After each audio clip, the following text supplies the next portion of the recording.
上海的事情到现在已经有1个多月了。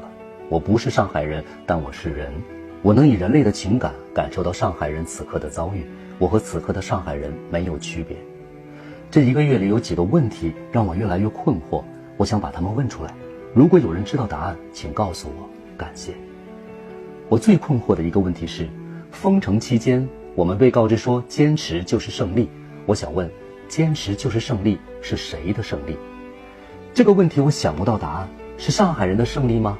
上海2600万人口处于封控之中，饥饿难耐，求医无门，失去工作，恐惧绝望，无休止的核酸检测，卡车司机困在高速路上没有饭吃，老人独居无人照顾，小孩子和婴儿被强迫和父母分开。这些正在遭受苦难的上海人，他们怎么胜利？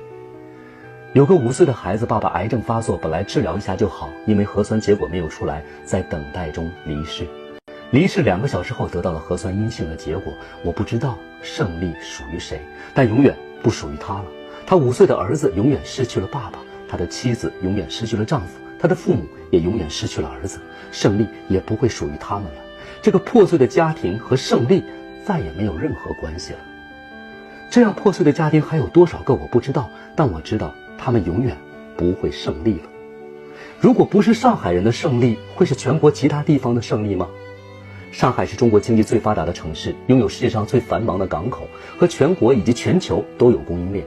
有很多专家说，如果对上海封城2周，会使全国的 GDP 下降2个百分点，其中约7%是来自于对其他城市造成的间接经济损失。另一个研究数据说，如果北上广深4个城市同时封城1个月，全国的 GDP 将折损8.6%。上海封城1个月，全国伤筋动骨。所以坚持就是胜利，是谁的胜利？我想不明白。如果有人知道答案，请您告诉我。第2个问题，上海封城期间，我们同样被告知要不惜一切代价。我想问，不惜一切代价，谁是那个代价？我自认为还算一个正常人，在我的认知里，如果一个人准备付出一些代价去做某件事儿，那么前提这个代价应该是他自己的，而不是别人的。比如我说我要不惜一切代价考第1，那么我可能会熬夜学习，疯狂备考，每天只睡2个小时。我为了考第1，不惜牺牲自己的身体健康，这叫做不惜一切代价。但假如我为了考第1，把班上所有学习好的同学全部打成重伤住院，考试那天我没有竞争对手了，这叫不惜一切代价吗？我觉得这是一个道德底线，我们不能为了自己的目标让别人成为代价。上海那些处于饥饿、痛苦、绝望的人们，他们是那个代价吗？有没有人问过他们，他们愿意去当那个代价吗？有一个数据说，中国排名前100的城市里面，有83个都处在或多或少的封控之中。那么这83个城市的市民都属于代价吗？那位姓韦的同志，他4月初在朋友圈说，我赞成动态清零的策略，到那时看现在的困难和成本是最低的。然而没2天，他因为被封控在家里，脑溢血得不到救治而病逝。这位韦同志的故事是否让人难过还不好说，但有一点是确定的，他自己必然不想成为那个困难和成本。相比于西方那些漠视生命和病毒共存、置百姓生死于不顾的国家，咱们中国的防疫工作是全世界最成功的，这个是有目共睹的，也获得了世卫组织的认可。但问题是，我们已经是举世公认的优等生了，积累了如此之多的成功经验，还有必要不惜一切代价吗？可否有人能在防疫前先告诉大家那个代价是什么，给大家一点心理准备。这2天看到一场例行的记者会上的发言说，中国以最小的代价实现了最大的防控效果，这是国际社会公认的客观事实。这没错，这何止是国际社会公认的事实，甚至是全人类的共识。但是我还想问一问，什么叫最小的代价？谁能告诉我最小的定义？人类走到今天，对这个世界已经有了相当深入的了解，这个世界上最小的东西都有了答案。比如最小的海是马尔马拉海，最小的国家是梵蒂冈，最小的粒子是夸克，最小的质数是2，最小的东西往往都有个定义。那么谁能定义一下最小的代价是什么？它到底有多小？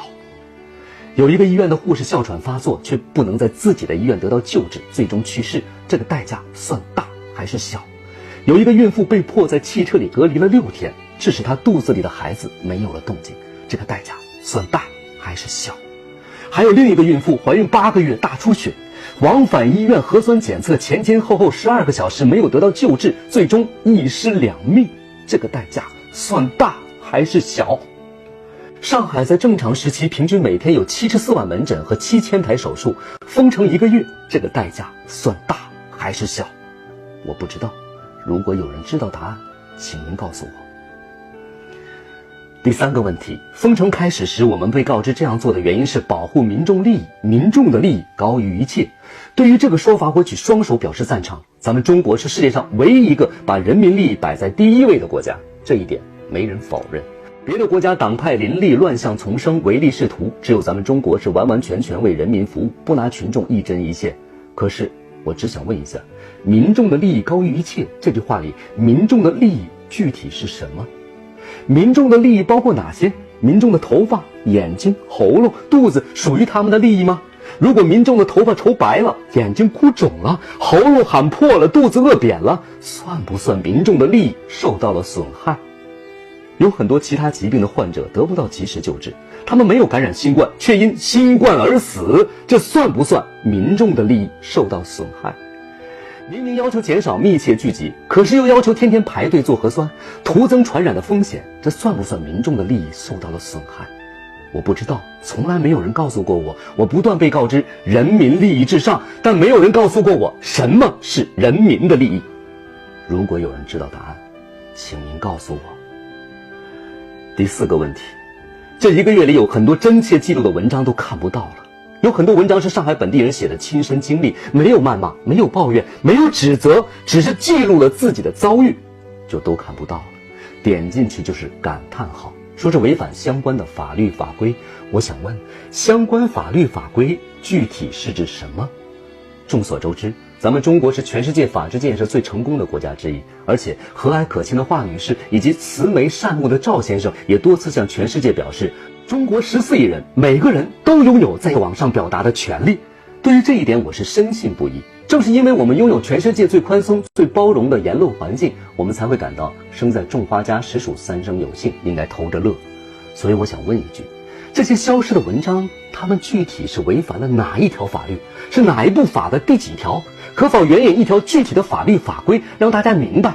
而且这也是一次普法的好机会啊，让大家避免今后重蹈覆辙。以上这些大概就是我感到困惑的几个问题。这次上海的行动，我相信所有人都是热烈支持的，它必将青史留名，永在史册，为后人留下一笔宝贵的财富，这一点毋庸置疑。但与此同时，我还想知道上面那4个问题的答案。如果有人知道，请务必告诉我，感谢。